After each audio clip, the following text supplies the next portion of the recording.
ठाकरेंना सोडल्याचा पश्चाताप, शिंदेंसोबतच्या पहिल्या आमदाराला साक्षात्कार, शिंदेंना फडणवीसांचा धक्का, त्या दुप्पट ताकदीचा त्यांच्यासोबत गेलेल्या आमदाराला धक्का. फडणवीसांना खरंच शिंदेंची गरज नाही. दगडाच्या काळजाचे फडणवीस कसे झाले? सत्ता मिळाली पण मान मिळेना. शिंदेंचे तर परतीचे दोरही कापले गेले. नेमकं घडलंय का? ज्यांच्या फोनवरती एकनाथ शिंदेंसोबत मंत्रिपद असताना सुद्धा गेले ते माजी आमदार बच्चू कडू यांना फडणवीसांनी दणका दिला. मुळात आपल्याला देवेंद्र फडणवीसांनी फोन केला आणि म्हणून आपण एकनाथ शिंदेंसोबत गेलो असं बच्चू कडूंनी म्हटलं होतं.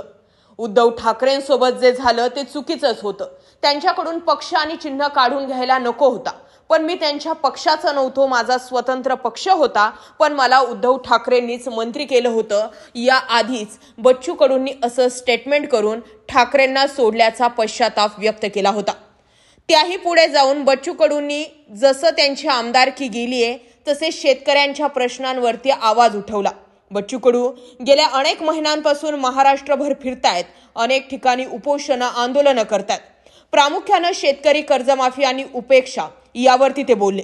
मुख्यमंत्री फडणवीस साहेब थंडपणे म्हणतात, दुष्काळ पडल्याशिवाय कर्जमाफी नाही. म्हणजे शेतकऱ्यांची मरताना पाय घासून घासून त्यांनी मरावं, मगच सरकार कर्जमाफीचा विचार करेल का, असा प्रश्न बच्चू कडूंनी उपस्थित केला. ज्या दिव्यांग खात्यासाठी ते एकनाथ शिंदेंसोबत गेले होते त्याचाही राजीनामा त्यांना द्यावा लागला. भारतातले पहिले दिव्यांग मंत्रालय महाराष्ट्रात निर्माण केल्याबद्दल एकनाथ शिंदेंचे आभार.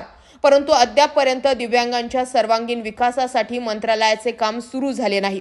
पदावर राहून हे काम होणार अशी शक्यता मला मावळताना दिसत आहे आणि मी दिव्यांगांसोबत बेईमानी करू शकत नाही, मला ती शक्य नाही, असं म्हणत दिव्यांग मंत्रालयाचा पदाचा त्यांनी राजीनामा दिला होता जानेवारी 2025 मध्ये. ते म्हटले की मी शेतकऱ्यांच्या विषयावर लढण्यापेक्षा एखाद्या जातीच्या बाजूने जर लढलो असतो तर माझ्याही मागे मोठ्या प्रमाणावरती महाराष्ट्रातील लोकांचा पाठिंबा उभा राहिला असता. हे सरकार जातींमध्ये भांडणं लावण्याचं काम करतंय. जाहिरातींमधून ते व्यवस्थितपणे पब्लिश केलं जाते. महापुरुष देखील जातींमध्ये विभागलेत आणि मला असं वाटतं की मी शेतकऱ्यांसाठी नाही तर जातींसाठी भांडायला हवं होतं, असं म्हणत बच्चू कडूंनी पुन्हा फडणवीसांवरती घणाघाती टीका केली. मराठा ओबीसी वादावर सुद्धा ते म्हटले, फडणवीसांनी मनात आणलं असतं तर ते मराठा आणि ओबीसी वाद मिटवू शकत होते. मात्र त्यांना जातींमध्ये भांडणच लावायचे आहेत. गोरक्षण आणि हिंदुत्वाच्या गैरवापरावरतीही ते बोलले. गोरक्षणाचा कायदा पारित झाल्यापासून शेतकऱ्यांना वेठीस धरलं जाते. गोरक्षणाच्या नावाखाली यांना कार्यकर्त्यांची पोटं भरायची. भाजपच निवडणुकींपुरतं हिंदुत्व असतं. हिंदू शेतकरी आत्महत्या करतात आणि सगळ्यात मोठा आरोप केला होता तो म्हणजे गरज संपल्यावरती फेकणे. गरज सरो आणि वैद्य मरो भाजपच्या या धोरणांवरती बच्चू कडूंनी संताप व्यक्त केला होता. आणि खरोखरच गरज सरो आणि वैद्य मरो ही म्हण बच्चू कडूंबाबत फडणवीसांनी तंतोतंत लागू केली. कारण बच्चू कडूंना खूप मोठ्या प्रमाणावरती धक्का दिला गेला. ईव्हीएम हॅकिंगच्या बाबत सुद्धा बच्चू कडूंनी गौप्यस्फोट केला होता की ईव्हीएम हॅक होऊ शकते. माझ्याकडे सुद्धा असे काही लोक आले होते की जे मला ईव्हीएम हॅक करण्याबाबतचा दावा करत होते. मात्र मी त्यावेळी दुर्लक्ष केलं. आणि आता बच्चू कडू यांच्या प्रहार जनशक्ती पक्षाच्या कार्यालयासाठी 2 वर्षांपूर्वी दिलेली जागा राज्य सरकारने सोमवारी रद्द केली आहे. महायुती सरकारच्या काळात प्रहारला ही जागा देण्यात आली होती. ही जागा रद्द करताना पक्षाला पर्यायी जागा दिलेली नाहीये. या निर्णयाविरोधात न्यायालयात दाद मागणार असल्याचं देखील बच्चू कडूंनी म्हटलंय. दरम्यान त्यांच्याकडून ही जागा काढून घेण्याचा निर्णय हाही फडणवीसांचा होता आणि जागा देण्याचा निर्णय हा एकनाथ शिंदेंचा होता. आणि त्यामुळेच जो आरोप मनोज जरांगेंनी केला होता तोच आरोप बच्चू कडूंनीही केलाय की एकनाथ शिंदेंना काम करायचंय, मात्र देवेंद्र फडणवीस एकनाथ शिंदेंना काम करू देत नाहीये.